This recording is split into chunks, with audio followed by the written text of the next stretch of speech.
Tippy time, my damies, Topcat here, and welcome back to the channel. Today we are back on our boy Titan, and we've just been in the Lost Sector. We've just got a new exotic gauntlets for said Titan.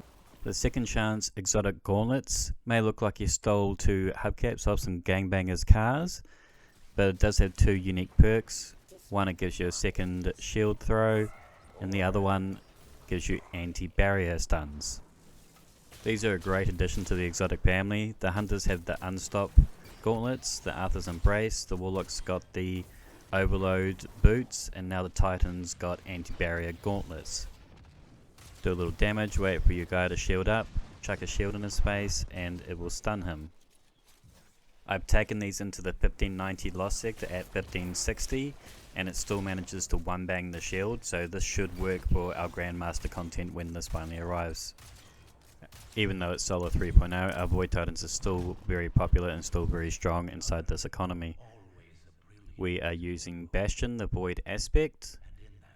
Both our Super and our Barricades are going to grant us Overshield, and this is going to be both for ourselves and our teammates. Bulwark is going to increase our grenade recharge rate and make our melee range further and damage more. And we are of course going to be using the shield throw. Hurl your void shield towards a target. The shield can ricochet off targets and surfaces, granting overshield for each hit. It does come in handy having the two shields, and I don't think these gauntlets would have been nearly as good if you just had the one, because of course things can shield up again if you miss your shield or don't do enough damage. So having the two shields just gives you that safety in using this as your primary focus of anti-barrier. I've been using suppressor grenades, but use what you like. I like to chuck the suppressor grenades at the enemies, and then you can just walk up with your overshield, punch them, and you're going to be making more wells. Rally Barricade, as I just like the loop that it gives you, and it's also going to give you the overshield. We're using Echo of Provision, damaging targets with grenades, grants melee energy. Echo of Leeching, melee final blows start health regeneration for you and nearby allies. And Echo of Persistence, our void buffs, in this case Overshield, have increased duration. I'm currently using the Watered Dawn, but use Banner depending on what content you are running.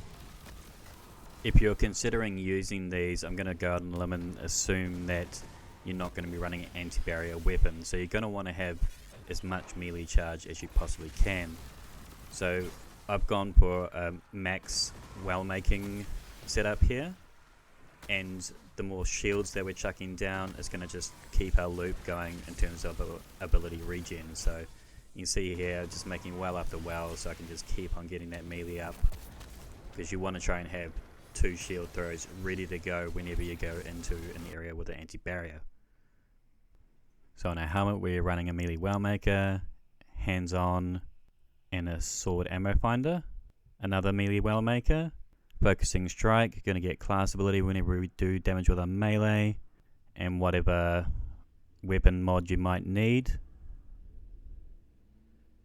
Bountiful wells, melee damage resistance as we are getting close to our foes, and armor of the Dying Star mod for our solar and void damage resistance.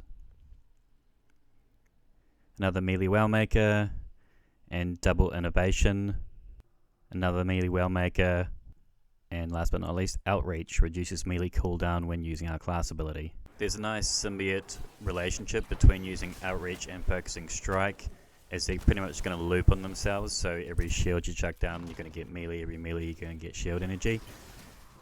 A lot of people don't actually know as well that when you have your overshield, you can just punch things, and this is also going to create wells, so you're always going to be getting all that well energy that's going to be feeding to your melee, so you can just keep this loop going and always have an overshield. If you are still worried about damage resistance, you can put a void damage resist mod on your gauntlets. You'll get one less well, but you should live if you feel it's necessary. That's where I would chuck it, but I found it fine without it. Anyway, my damies, those are the second chances build explained. Please like if you liked, sub if you are new, and until next time, tippy time, my damies, what a tie. He's the most tip-top